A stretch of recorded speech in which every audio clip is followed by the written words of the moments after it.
భారతదేశంలో నక్సలిజం ఇకపై చరిత్ర పుస్తకాల్లో చదువుకోవాల్సిందే. మచ్చుకైనా ఒక్క మావోయిస్టు కనిపించిన రోజులు దగ్గర పడుతున్నాయి. భారత హోంమంత్రి అమిత్ షా గత కొంతకాలంగా చెప్తున్న డెడ్ లైన్ తాజాగా మరోసారి గుర్తు చేశారు. రాజ్యసభ సాక్షిగా నక్సలిజాన్ని కూకటి వేళ్లతో పీకి పారేస్తామని శపథం చేశారు. సరిగ్గా 2026 మార్చి నాటికి దేశంలో మావోయిజం సమూలంగా తుడిచిపెట్టుకుపోతోందని చెప్పారు. ఇంతకీ ఈ క్లిష్టమైన కార్యక్రమాన్ని అమిత్ షా ఎలా అంచనా వేస్తున్నారు? దానికోసం తీసుకుంటున్న చర్యలేంటి? దేశంలో మావోయిజం పూర్తిగా కనుమరుగు కానుందా? मैं सबसे पहले एक बात इस सदन में जिम्मेदारी के साथ बताना चाहता हूं, 21 मार्च 2026 को इस देश से नक्सलवाद समाप्त।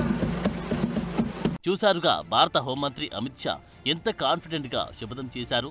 సరిగ్గా ఇలాగే గతంలో కూడా పలు సందర్భాల్లో అమిత్ షా ఇదే విషయాన్ని వెల్లడించారు. భారతదేశంలో 2026 మార్చి 31 నాటికి ఒక్క మావోయిస్ట్ కూడా ఉండడని, నక్సలిజం మొత్తాన్ని కూకటి వేలతో పీకి పారేస్తామంటూ అమిత్ షా వెల్లడించారు. ఈ శపథాలతో పాటు ముచ్చటగా మూడోసారి గద్దెనెక్కిన మోడీ ప్రభుత్వం నక్సలైట్లపై ఉక్కుపాదం మోపిందనేది నిజం.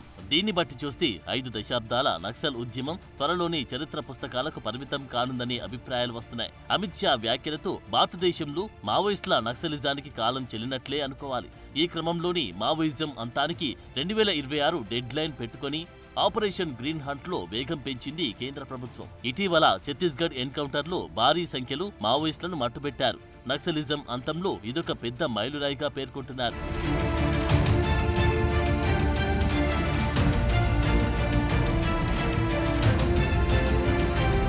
కేంద్ర హోంమంత్రి అమిత్ షా ప్రతిజ్ఞ అక్షరాల నెరవేరుతుంది అనడానికి ఇటీవలి పరిణామాలే నిదర్శనం. Operation green hunt super success అవుతుంది. మరో ఏడాదికి మచ్చుకైనా మావోయిస్టు కనిపించరని హోంమంత్రి అమిత్ షా చేసిన వ్యాఖ్యలకు తగ్గట్టుగానే కలుగులో దాక్కున్న నక్సలైట్లను వెతికి మరీ హతమారుస్తున్నారు. ప్రభుత్వ పాలనకు గొడ్డలి పెట్టుగా ఉన్న మావోయిస్టులను కూకటి వేలతో సహా కత్తిరించడానికి కంకణం కట్టుకున్నారు.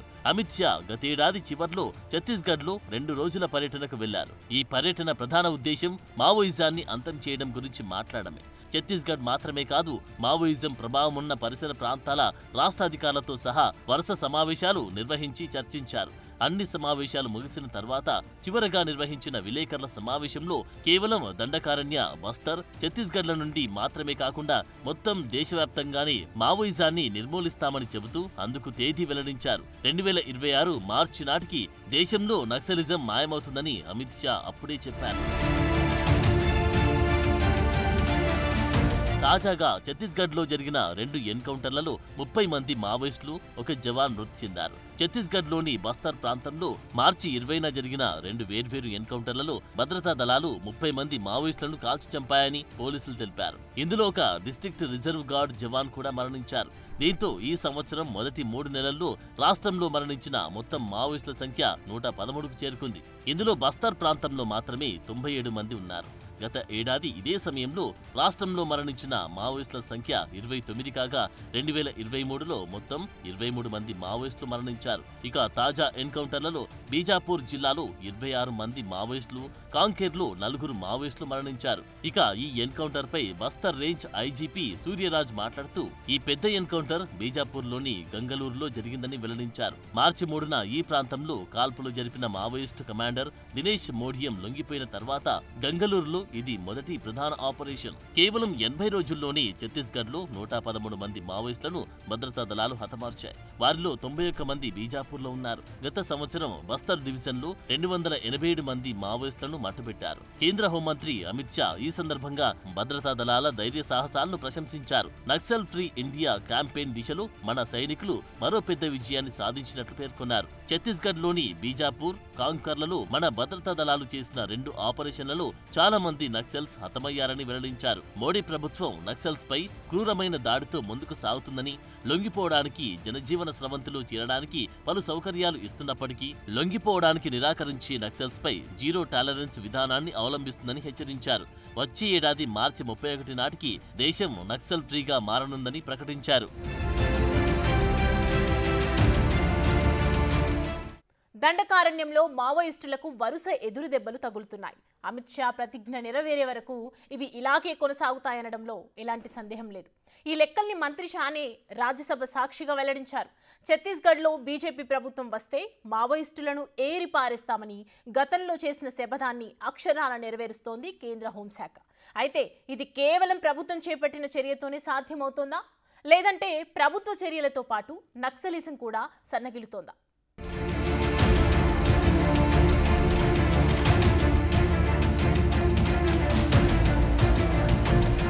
ఛత్తీస్గఢ్లో అసెంబ్లీ ఎన్నికల ప్రచారంలో అమిత్ షా పదే పదే ఈ రాష్ట్రానికి వచ్చారు.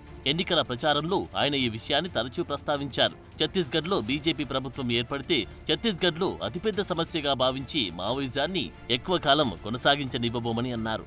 సరిగ్గా అమిత్ షా కోరుకున్నదే జరిగింది.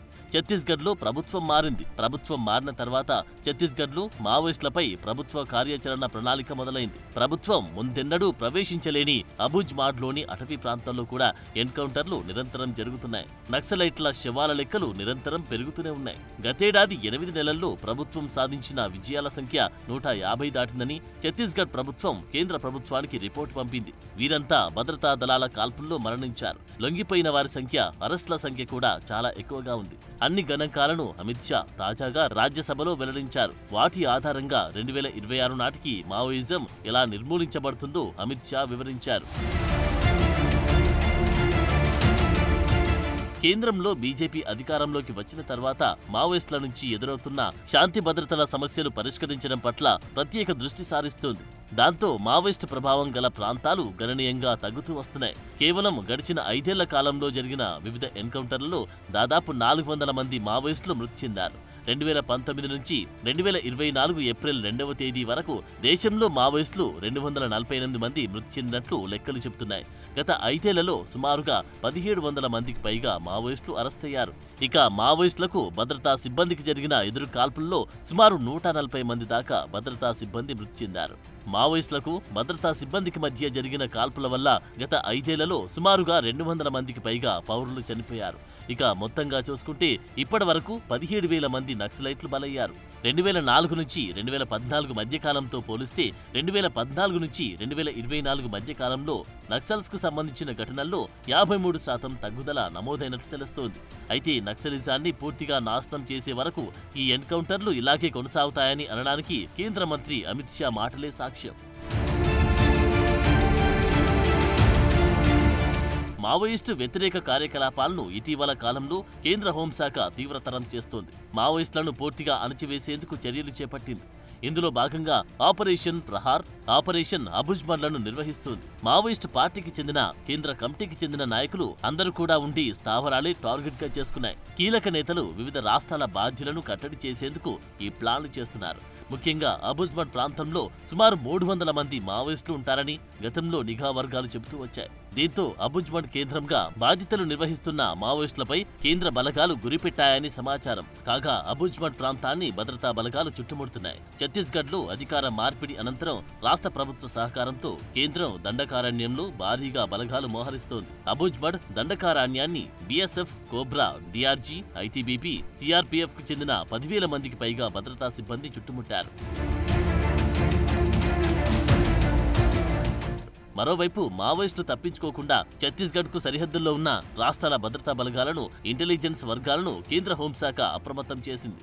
మావోయిస్టుల రాకపోకలను నిరోధించేందుకు ప్రభావిత ప్రాంతాల్లో విస్తృత తనిఖీలు చేస్తున్నారు. దాదాపు 5 దశాబ్దాల తర్వాత అనేక ఒడిదుడుకులను తట్టుకుని నిలబడిన మావోయిస్టు ఉద్యమం ఇప్పుడు దాని చివరి దశను చేరుకుంటుంది. ఎన్కౌంటర్ ఘటనలు, లొంగిపోతున్న మావోయిస్టులు, అరెస్ట్ అవుతున్న మావోయిస్టుల సంఖ్య పెరుగుతున్న కొద్దీ నక్సలైట్లు తగ్గిపోతున్నారు. ఒకప్పుడు ఎదురు కాల్పులు జరిగితే భద్రతా దళాలకు కూడా నష్టం వాటిల్లేదు. కానీ ఇప్పుడు పరిస్థితి మారింది. పదుల సంఖ్యలో నక్సలైట్లు రాలిపోతున్నారు.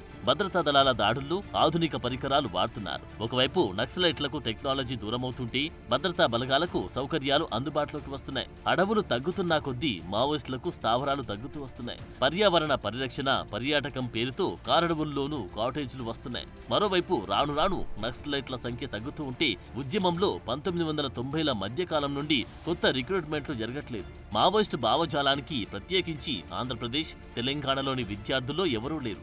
సమైక్య ఆంధ్రప్రదేశ్లో 2004లో రాడికల్ స్టూడెంట్స్ యూనియన్ నిషేధం తర్వాత రిక్రూట్మెంట్లపై పెద్ద దెబ్బ పడింది. ఒక విధంగా ఉద్యమంలో చేరడానికి మనుషులే కరువయ్యారు. ఇక సమస్యలు లేకపోవడం కూడా ఉద్యమంపై ప్రభావం చూపింది. మావోయిస్టులు ఇప్పటికీ భూ సంస్కరణలు, వర్గశత్రువు భావననే పట్టుకొని ఉన్నారు. అయితే ప్రస్తుతం భూస్వాములు రైతుల భూమిని ఆక్రమించుకునే సమస్యలు తగ్గిపోయాయి. ప్రస్తుతమున్న పరిస్థితుల మధ్య దాదాపుగా వర్గశత్రువు భావన బయటకు కనిపించే పరిస్థితులు లేవు. ఇక అడవిలో ఉండి పోరాడే కొత్త సమస్యలు కూడా పెద్దగా కనిపించట్లేదు. కొన్ని చోట్ల బాక్సైట్ తవ్వకాల సమస్య వంటి మైనింగ్ అంశాలు ఉద్యమానికి జీవం పోసి అవకాశం ఉంది. అయితే అక్రమ మైనింగ్ పై ప్రభుత్వాలు తీసుకుంటున్న చర్యలు ఆ సమస్యను కూడా తగ్గిస్తోంది.